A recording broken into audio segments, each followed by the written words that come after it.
Amal de toal la mero kwanya karmi joli kaneno yup milorange mochuin kanki Wan Luo television. Ania Sunday Akumu ento kangwa chakinen wi madiro kit menino tuju.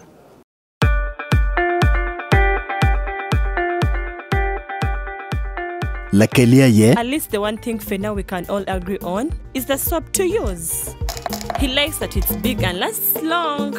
Anti-economy. I like that it keeps my skin smooth. Alina echovu. And the children like that. It smells amazing. Everyone is happy. Movit soap comes in 4 fantastic flavors. Movit family soap is truly soap for the whole family. Movit. All day confidence.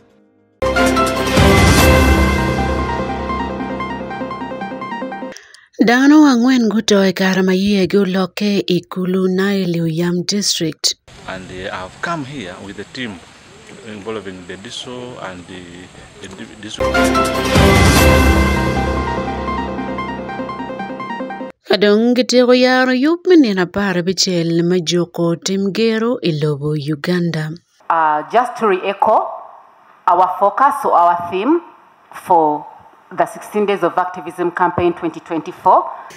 Afoyori ni dogitin chario ninde piari wa bichel midjuma pawe ya cheli mwaka alibere piru wa ngwen yup melorange mochuin bino botin kombeti ki Wan Luo television anwe botin Ania Sunday Akumu.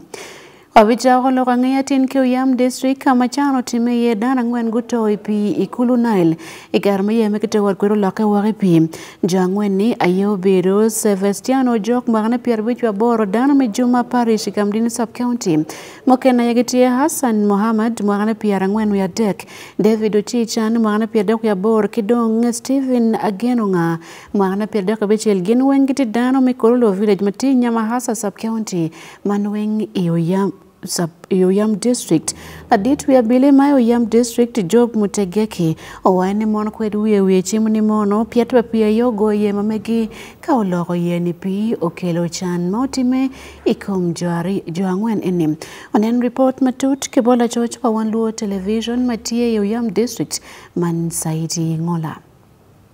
Dana ngwen gibiakni gitiako tawako ipinam man me River Nile chan mano bino timme ikare ma yia manu ginitiko wot kwede egoye kidule kalwiny woko manu gibiakni gideme utiako yokone kiwacho ni dano adek manu ko aki ineno gwech man ikin Black Angel karacher keda arwa ilpani Gulu City mati ye Hassan Mohammed mati makaper ngwen wi adek David Ochichan mati makaper dek wi aboro Stephen again nga makaper dek Bichel man ginbere jome kololo inyamasa Paris inyamasa sub-county ikiredango district karacher kede bene Sebastiano o jog makaper bishi aboro ober la teder med di chunyi Juma Paris kamnini sub-county Yam district manu enaye tika kwango year chan mano bino timere kine ka chawa der me di wo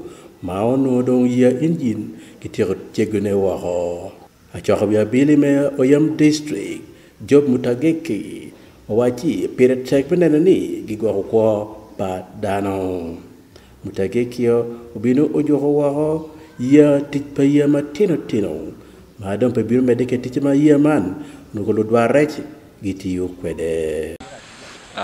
Personally, I'm SP Mutajeki Job with the PCO Yam, and I've come here with the team involving the DISO and the district side officer to establish on what happened. But really what happened is that an old man borrowed a canoe and ferried the motorcycle across, and as he was taking him now back at 3 people, that's when the boat, I think, developed some ether leakage and then crashed, and they were taken out by water, and none of them has yet been seen. But nevertheless, people around here, we have advised them to look around in case they see anything, they let us know. Also, we have also revived their rules and regulations governing them here, that by 6, all of them should have closed and left this landing site. No business in the night, as that thing happened in the night. So to avoid those other accidents from occurring, we have stopped them, and we shall be even checking on them time and again. Since we have even taken their contacts, we shall be checking on them on whether they are continuing or not to comply with the rules and regulations. But so far, nothing has yet been covered, and the situation has been left normal and calm. En beno panyo kare kalim wang kwang achiel lama tie ikede kwede year engine man Kabalega landing site. Francis Okecha Maendoro from engine man ke Kabalega site. Wache gin benene gin gigwa kwa padano. Safety. There is a lot of people with less experience in water. So me as the safety officer and the business manager, what we do, we make sure we brief the passengers on how to use the life jacket, and in case of emergency they should not panic, like maybe someone wanting to jump off the water. So we make sure we reassure them and they stay calm until we make sure they are out of the water. And then there are some people, maybe because of stress factors and maybe fear, we have first aid. We shall always make sure we handle an individual basing on the situation. Wan Luo TV and Saidi Engola. Daktari magiti otiat madit megulu gutio pako matek twale liele Sister Florence Achan pitit matek ifony mano tiome miyo kony maber twale lokom gwoko yot kom palwak mochiel kano kon mayot kom engem war mapol mano bedo daktar madit to mapiere tek I otiat madit megulu liele Achan noto kimwaka piara biro ya ngwen I otiat St Mary's lacho idiwo meninda pau ya bier medima pau ya chel jima polo berati menge mepo pier kadong bana foi tit mameke Timo be pilwak mi kon miet ko mopore pilwak magiti ko malo melobo Uganda na chot mamewa man tennis ojwe limo orian madit megulu kamano beroti pe kar malaj en keli report ki bor ludir me ojat man kidong daktari magoti ka chele kiliele Sister Florence Achan.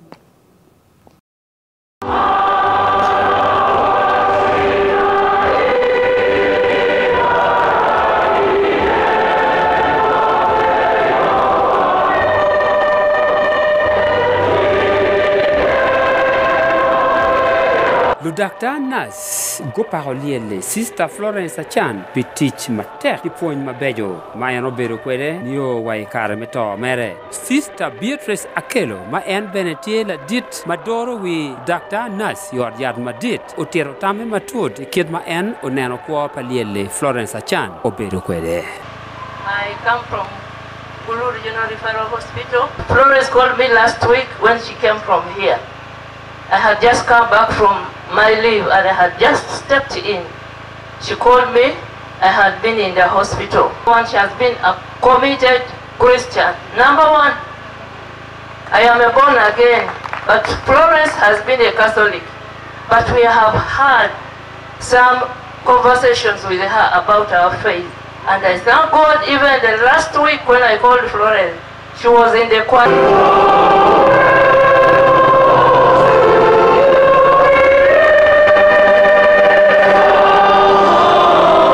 Choli tung komara me Uganda ki Uganda me kwanyo kid me tij matek pilaro kwo pa joma komge let manoge ti oryat kid machalo liele Sister Florence Achan otimu kwede. Florence has trained many health workers.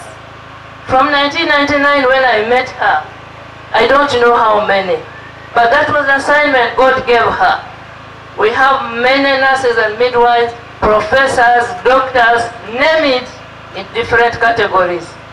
No wonder even in the church she has been a mother. Liele Florence Achan benono beru la dit matek mamaro lokom we I Holy Rosary to toilet ite archdiocese megulu.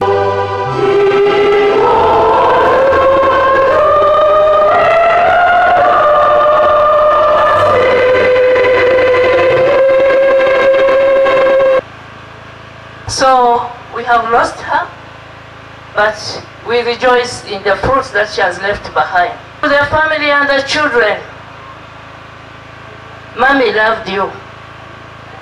Just to see the relationship that you had with her. Mama, the mother of Florence. Florence loved you so much. She had been talking about you. Her heart was in you. The brothers and sisters, Florence loved all the friends and the relatives around, all the clan members. But she loved God more. And because she loved God, God has taken her. We give him the glory. We know surely she is with the Father. Her assignment here is done. and she has done it well. Thank you, Florence. May God put your soul.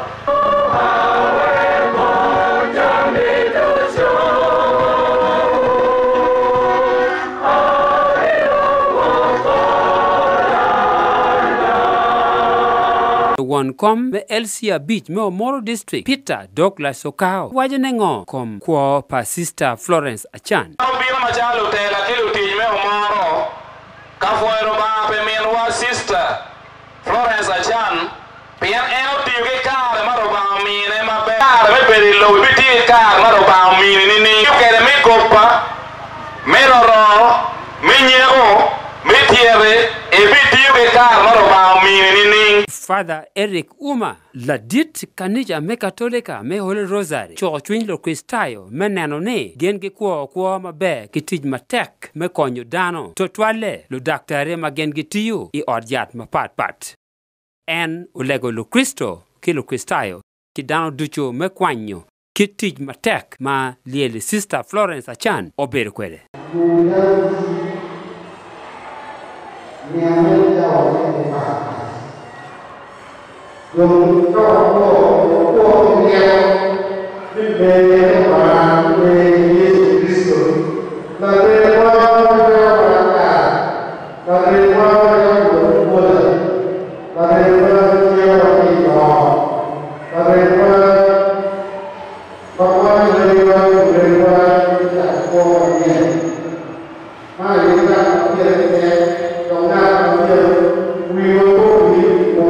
Le Sister Florence be la dit ma endoro wilo Dr. Nas Tuchu ma igulo Regional Referral Hospital kono tiyo pi mara malach nyo wai wang to mere Florence Achan oto ki mara piera bira wia ngwen metekene ki di wo menino dua pa wia bira medwe ma pa wia chele mara man ki oryat me St. Mary's Hospital lacho matie igulo city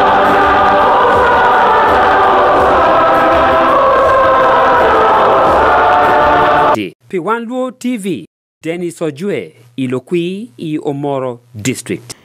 Ingetia kopeny piyeli makatimo imwakani ni achake medwe mano tiano kwan mapol makatimo peny mando godok dong chen pajo gitika koro doki peny mapo karwa ken kadremi achel memwaka manyene ento pol kar diduka doki peny mando ko gai kwan pagamento tiyo magor ke por gai kwan pa wikine mamono luo ni private schools la George pa Wan Luo television just pa gwel olemo gai kwan kludier maloy fonye ilao tatuale ya part district maniang pengwa doki peny berketene kare duju kidong mabe me yupo doki peny pelotiano kwan magiti gai kwan pagamente ki Uganda lo enkele wa report mabirde kombeti kani iyup melorangi mo chin wanen kong kibotan Jasper Tino me klay habiro ama chichok ber ke kar me dong timu pengi me pieli me mohani kom kar man dong dia mo dohe kom pachi ga papat kono chiko yigi itung be ma chel me mo habinu kitame aduog me peny man binu do kede aduogi me peny man me kache binu duogo otino ku kene me do nyalgi binu ber ke yom yi achala dogi me gin ber ke kar me kat penya ento otino kene me do nyalgi yigi pe bi bena yom achala dogi me peny pe ber gin me tia be tungbod gi pre dogi me result man yi lango sub region pol kare chukula me chungi wigi kengi otina ma kwane yere no timo penya be taloyo otino me kwane chukula ma ber magamente benni chukula ma ber magamente dangira ber ke kar me timo pendanga ben akawang president i district ma paj man Joan Apio mo ber lo RDC ma paj en kono tiro ten ko pango ame ti mere chukula mo ber magamente mo we tini yere kay ya dogi me pen no tino po timo penya be wang jodo ya bere ko kom kwan. And that's why Kayinero, tu nyualo kene kwanyo tino gi dok koi government school ame wele riot, te doktero I private school ame wele do hechao ken dang tech. Because anyualo tia moyo quality education. Tia mirunia tinere kwan koma ber. Ete chao kane school lu. Administration neno petia ber. Otino pang petia karo. So nyualo no teko bikado nyualo petia ye, mewe kwa rip chiwa me school donga ma otino wati yene. Kwa kwanya tina kwa ater kano kene. Tien kup ame miye nyual kwanya tinere ikan chigi school te after school abor edeno amoyo quality education. Yes, it is very true. Man in Wan Luo schools mogo ame onwoni appoint dodging normal lessons ame ti timetable ko te kur ke ken ka remedial cha pian remedial cha kanyi ni puonyo chene mere yini nuongo ko choro itine mom so gina chela meta atine ko punya do ka tek remedial lesson do beru gina ber ka tukere e yora ber eto beru gina me peber ka po tukere e yora ber do mio tu kwayo e teachers kar cher ke do pole work e teachers ma be supervisors immediate supervisors punya ni nene remedial lessons aponyo eto normal lessons and do mio rocket as the priority piens en mon na yeti ko syllabus kayini nen level my creativity I teachers and teachers are low. Much as we are in teacher training schools, I made up in about point. I would say, teachers can I made creativity, pair outstanding teachers. I pair one teacher. Polo punya wa merno digi iti because I cannot come out as a teacher and then I be bit supervising and man and yet you teacher. The karma one there were teachers. I mean you parpir can okay conwa bed ba pony and you even call them names. Kitamo bino tati ma kere the action in the class, the body language, the talk. Ado haya nyang but few pupunyo kana makau nubina ma inuti nang way rubu controlling the class even is a problem. So monda kai de kale ba mo punya me wan politique kedeno.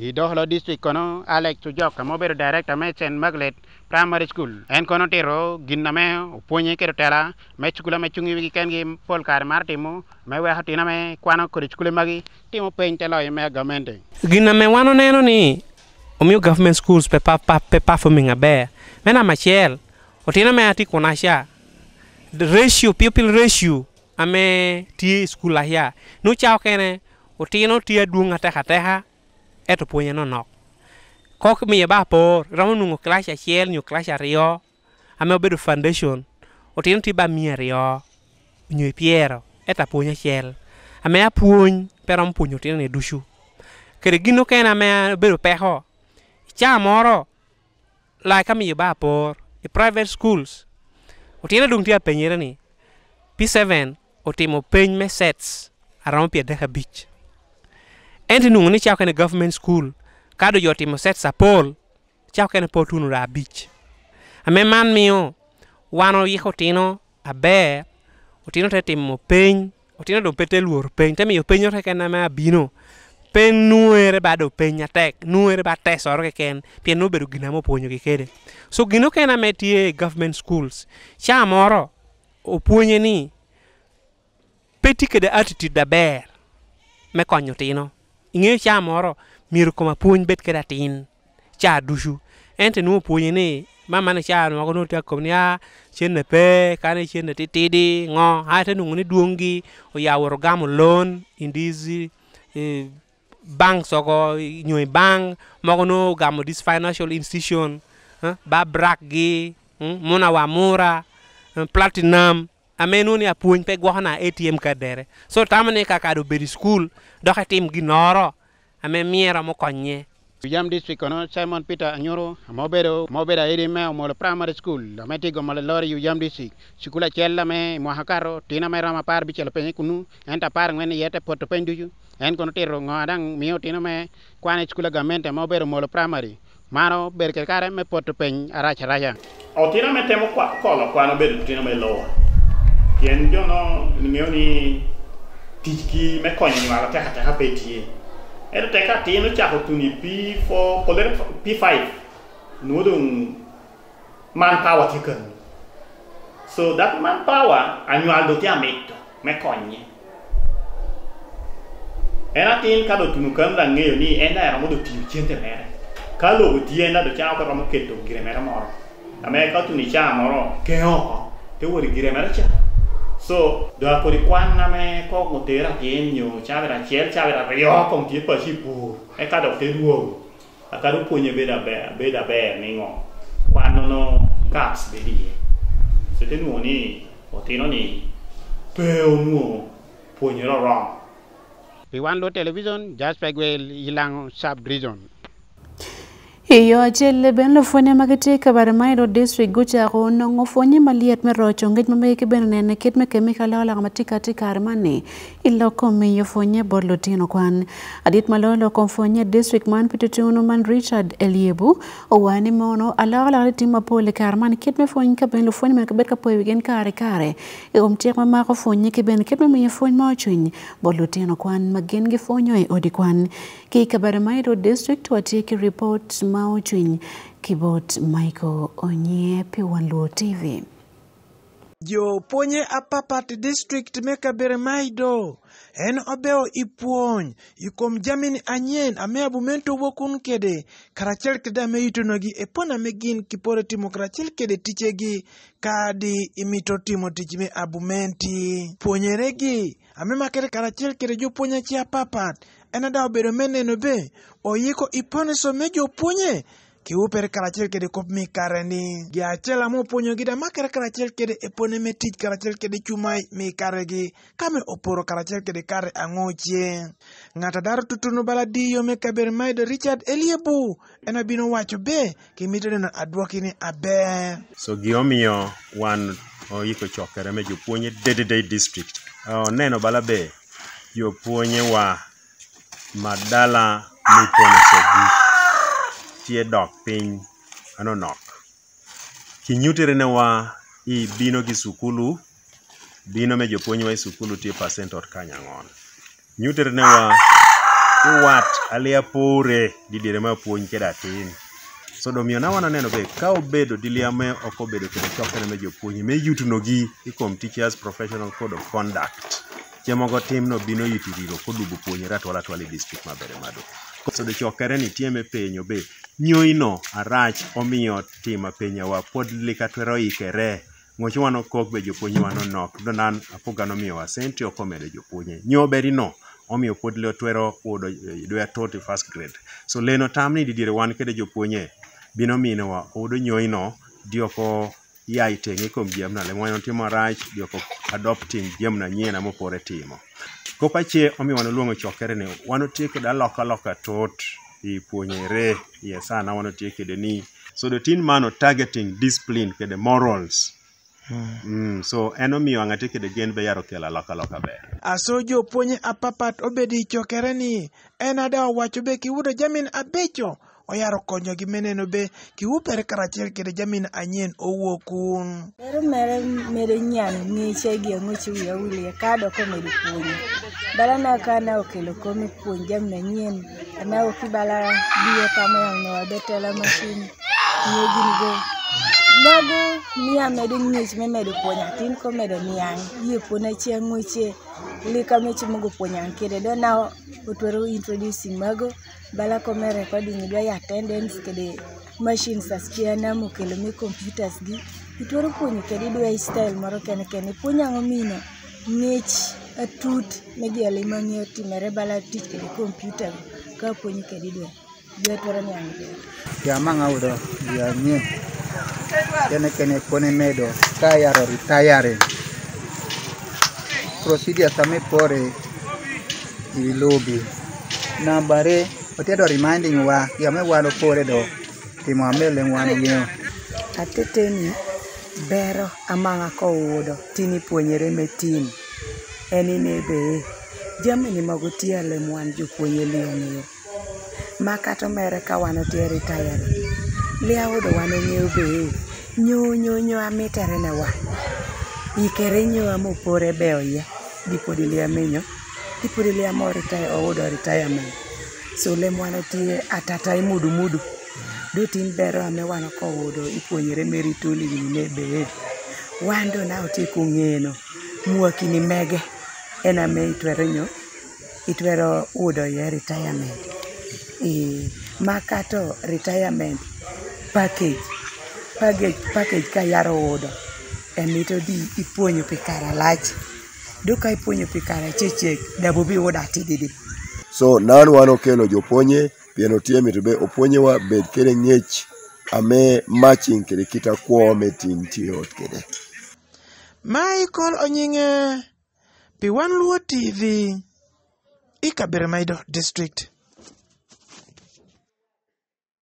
Lo member met moko chek melo Uganda tini kuripe kidul mepeje kom gamente man civil side organization me yaro yup menena para bichel melweni kom tim ger me ot kidong tim ger mo kene matime kom dane kin pachi atirana ikomon kilutina nyira yup man bero mwake mwaga chaka nende pieru wabij meduma pau ya chil katum enelwe apa medremi apau ya rio imwaga duju mantien nero maga idiaro gen menene kemiyo ngej bolwa kom raj patim ger kidong yo mejo ko entim ger maketman piane kelo per mapol ken ben makwanyo ko pa jomo kene ki ajiji me wit mapol manokit time kom dano mako woki tim gero ki ot poko lo ngaya matie ot moko chik melo Uganda Fred Kajubi keli report ma berodoge pe Wan Luo TV yup melo ngaya mojin Lojuan mako chekte dul ma Uganda Women Parliamentary Session uopa kidong dul makain wapat magiti te dul makilon mono Domestic Violence Act Coalition goyaro yupen na par bechel kiloni 16 days of activism against gender-based violence yup mauti metini yot mako chek melobo Uganda. Good morning, ladies and gentlemen.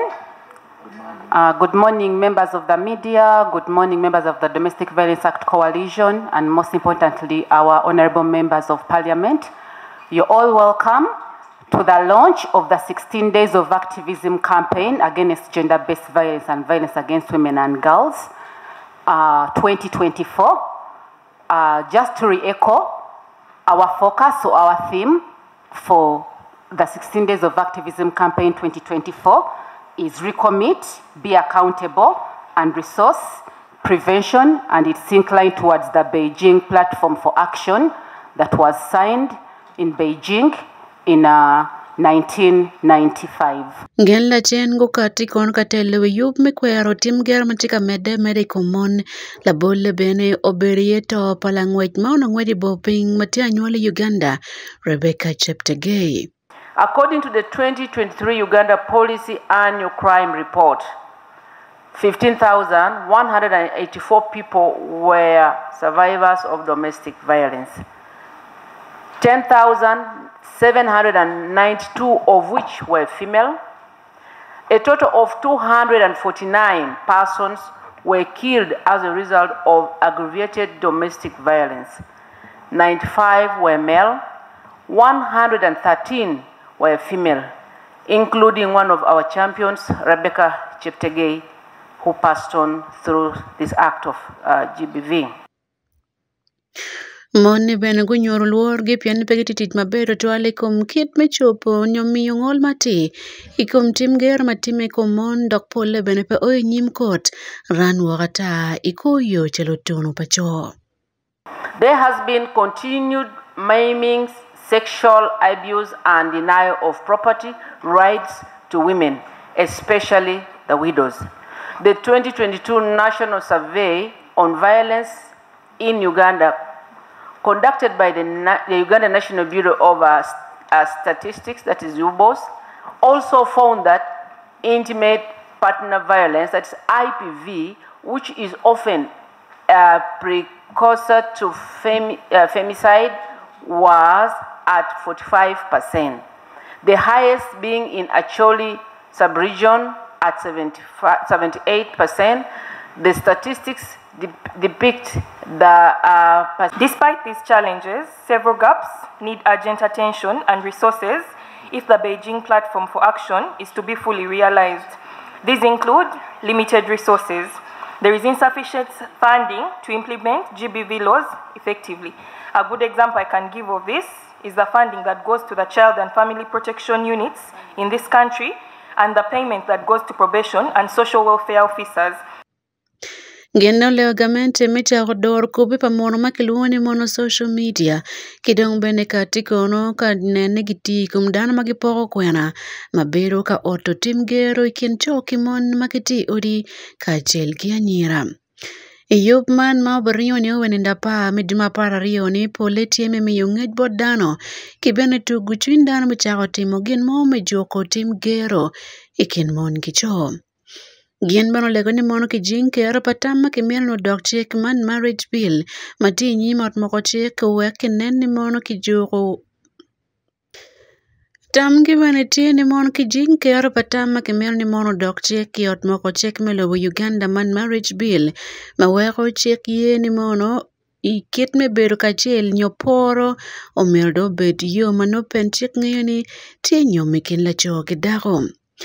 Iyup menina para bichiel melo ni kom tim ger ni kono ti yup matime wilobo kulo chake ninde piru abich medima pau ya chel iruom maki wilobo kulo tie kono nieno mejoko tim ger kom mon man International Day for the Elimination of Violence Against Women dok rioni owe nilwe apa medima parario man poro ikom nieno ma wilobo kulo kwero yetwero badano.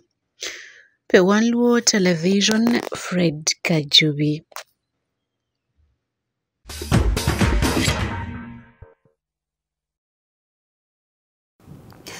Dodiora magatika yo pokono pia mwech makiloni Gulu City Run gowani mono mwech man mabutime ineno dwe abir medima pario ibaka undergrounds ni tie medongo lokom kwero kuch matiede karmani komalme Uganda kwero te kwar maochuny pa lobo del chol kibene pa choli kidong dongo limo pinye kin kabero mokene ngamatika loewe yubman dusman okeo lokalo cholo ngea matie Gulu City in Northern Uganda Media Club matie Gulu City George Wan Luo Television David Magere Kilimatut ikom ngwech Gulu City Run. Dusman oke matinga racheli kin jo magitie ka tote me yobo ngwech man magiluoni Gulu City Run kono oyaro bodlo church me Gulu City cheng bara jala woro ikar matika logo kilo church ki hotel Gulu City Inn kom yob matika binu malope gi ngwech man Malupe ki lok pa Dusman oke kono ngwej man tie mi kwero te kwaro pa choli kwero kaberu me limo peng ki kuch makoni loba choli guno inge mwaka mapola ta malweny oberu ka yiyo kaberu machalo kumalume Uganda tutwale loba choli en kono dong tero lok mogo machego malupe ki kidma yup man tie ka wot kwede cultural exchanges. They actually would go to the west would come, the Bunyoro and things like that, so that we all show our heritage, our cultural heritage, who we are. And over time, because of modernity, because of so many things, this heritage continues to go down. Our children, the interaction, urbanization, it really continues. So it is very good, and the initiation of this marathon to make sure that we upheld and keep our heritage going on from Acholi sub-region. Acholi is one of the richest in the whole world, and I think I'm going to make much more research. In 1980s, it won so many awards, I think in London, I remember about that. And one of the awards that it won was its food. How many dishes do they actually have? Mix marakwang, dingwen, everything. Inoni Meja Peter Mugisha maoberu ngat mochung pi 4th Division Army Commander Mandul pa UPDF Mati Gulu Barracks kare meka choke meno kono chiegone gien machalo lumony bene giti atera memio kony meneni ngwej mano dumabe yo memgwago kuch Meja Mugisha bene omedo ni machalo gien mony bene oloto gibi yoke ingwej meno kon gibi chwalo lutugo mo kibodgi magibi weko ni meno beru mamwanya tira. Whoever is running is well protected. As I've said, UPDF, we are there to reinforce the police, and in this case, there is enough force that will man some checkpoints, some points, as in we call it picketing, along the route, such that there are people with the wrong thinking. We call them negative people with the thinking that if it is dysfunction, let me show what we can do. So we are there ready to make sure that the safety of those who are running is okay. inoni oke kono wajo ni neno ni mokene tie me don lok mele mo ping ya choli to twale Gulu City ikabedo mogo malo ba chwe gitie ikabedo mamonya mele mo ping machalo Fort Patero, Aru Falls, Gurguru Hills ikin kabedo mokene maini ano meno jomapol mapia ngwajo teme gi berikar mele mo ping kari we ngwej bene. But we are also looking at promoting tourism. Tourism, we are marketing our own district. This district, people, I don't know how many times you have traveled outside this, but you will come to believe that this is one of the most beautiful places in Africa. Let me start with that. So we need to attract people. People have another view of what is Gulu, what is it, but whoever comes to Gulu goes back. So it's an opportunity to tell people that please come and see what we are made up. You have heard a lot of stories about us, and you will not believe it. The people here are the most loving people. They are people who appreciate anybody as long as you have discipline and uphold our cultural value. So this is something that we want to bring to the people so that people can be able to know that really we are in for it. So we have so many sites, we have so many activities, we have so many things, so that people can come. So we appeal to the people so that when they come around, they are also able to do what? To explore other areas, take them to Aru, take them to Patiko, take them to all these other areas there, so that they see. This is one of the reasons so that we open up the area. But also we recently got a city. People were wondering, were asking me, but you with your hearts, which city is this? I said, man, yes, we still have our arts as our cultural heritage. You know, when we build the houses, you don't miss a hut somewhere. So when I'm in the hut, they say, you mean you are still in a hut? So we need to show people that actually Gulu City probably is the second best city after Kampala City. Inoni ngwej man kono ge wayne beteme ni ndo ber mi dwe ma pari o magaman kon ngan ma butiero ngwej man atie nyobo yabo te ngwej man aye la wirodi me kaka choli man Ruoth David Onena chana aye betemo meno ki ba Kaunda Liberations Ground mati Gulu City. Pilorangea i Wan Luo TV David Magere i Gulu City. Kakare afuena no report ke bolo chodweng maber ke wantine yup melo range mo chini kany e Wan Luo television kibene in peneno yup man kor ki kore anya sande Akumu mete kineno Wan Luo TV.